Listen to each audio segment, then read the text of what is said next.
Hey everybody, Robin Dean here for theridingobsession.com. A friend made it clear to me today that I have not yet uploaded a video of us performing the reverse brake bleed. There are three reasons why this is a much better way to go about bleeding your brakes. The first is that it's much easier and there's less mess. The second is that it pushes all of the bubbles into and out of your brake and clutch lines. And second off, it pushes any sediment to the top so you can then extract it from the master cylinders. So the first thing I've done is I've put some baby powder on my hands and gotten some nitrile examination gloves on.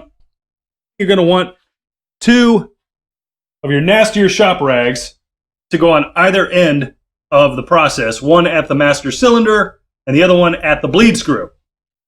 In the case of this 1997 Honda VFR 750, it turns out that putting the bike on its center stand makes it so that when you turn the handlebars to full lock left or full lock right, the master cylinders are vertically as center as can be, and that's going to make the job a lot easier. All right, the only standout complication between the front and rear brakes is that the front brakes are double disc, which means we're going to want to use both bleed screws to flush both lines on the left and right side of the bike. Also, fortunately for this VFR, the rear brake master cylinder is easy to access underneath the seat, as is the bleed screw, which is right here on this single-sided swing arm. Just for laughs, since Mike forgot to get brake fluid, I'm going to go ahead and get everything ready while he's out shopping.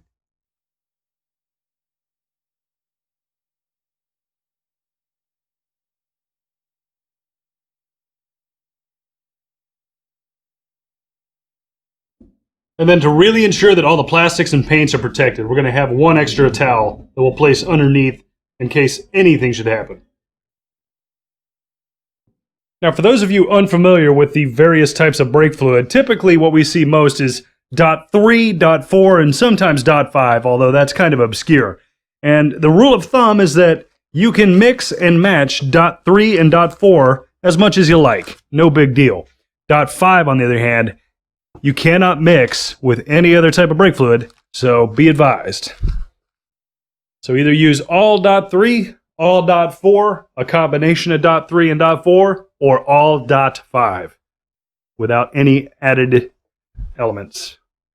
And starting with the rear brakes, here's the deal. I've got two containers. One will be for my dirty brake fluid. The other will be for clean brake fluid. We'll fill the clean brake fluid container up as far as we see as necessary and use that to draw in the clean fluid. Then we're going to inject it into this rear bleed screw, sending it through the lines to the reservoir. How are we going to get it in there? That's where this syringe comes into play. I'll be extracting out of the new fluid, placing this into that bleed screw outlet, sending it through, while Mike is waiting and making sure this doesn't overflow, making sure to put the end of this at the base to suck up any sediment. Brake fluid is not known to be an airborne toxin of any kind, but there's no harm having some airflow to protect you should there be any vapor and such. For those of you curious, the blade screws on a 97 VFR 750 takes an 8mm wrench. Alright, so in repeat fashion, I just want to remind everybody that brake fluid is extremely volatile stuff when it comes to plastics, paints, metals, anything, gaskets. Come on, you know. So I've got oily rags, well, clean oily rags on the rear brake, clutch, and front brake master cylinder. We're all set up to do this. Got the extra white towel to go underneath anything where anything could drip down. And now we're going to take care of business. Mike elected to remove the rear cowling on this bike. I feel that's probably the smarter move.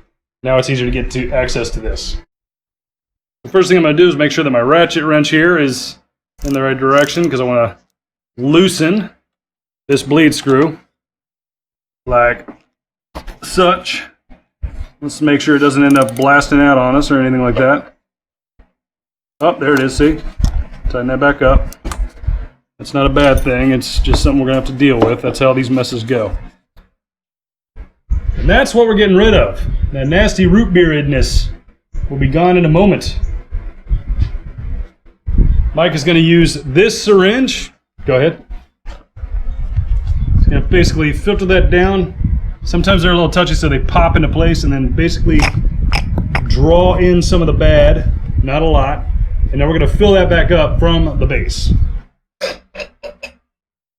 My end, I'm gonna open up this bleed screw. Now I'm gonna take this syringe, because this tip can fit into the bleed screw. I'm gonna draw in an entire syringe's worth of this here .4. That should be way more than we're going to find necessary. That's more than we're going to need to clean out the rear. Now the trick is, then you got to flip this upside down. You see those bubbles going to the top. Just like at the doctor's office. Get the bubbles out. And there you have it. I have to get this onto the bleed screw. I'll loosen it up. I'm going to gently squeeze. All right. Twisting in with the syringe here. And it goes. Now get that. Should be bubbling up there. Yeah. Yep. Doesn't like video. Yeah, it's Hold on, where's the angle?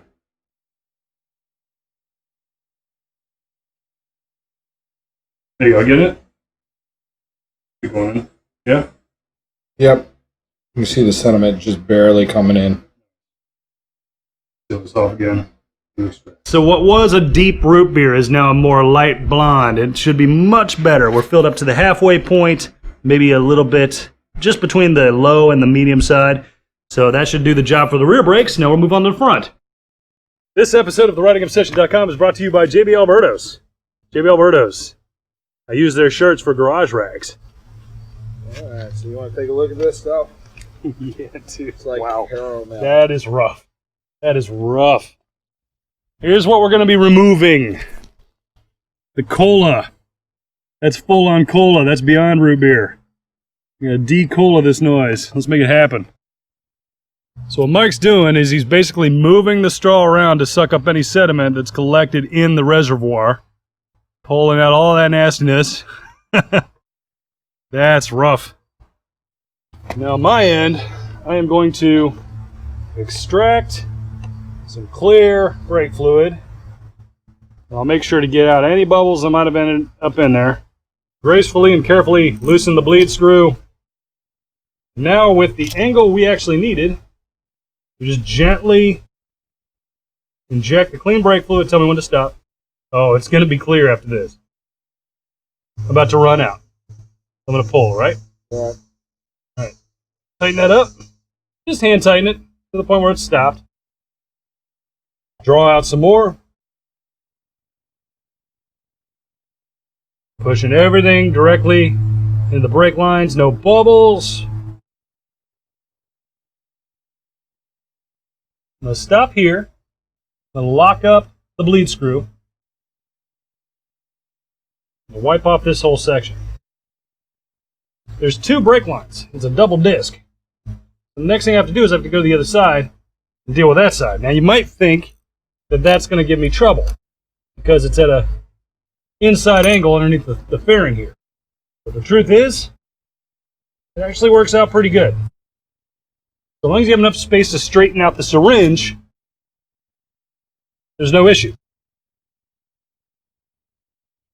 The bubbles out. Look at that nasty. Getting it? You clear? For the most part, yeah, I'm coming all clear. All right, well, this will be the last one then. All right, so you don't need to extract anymore. Just tell me when it's at the halfway point.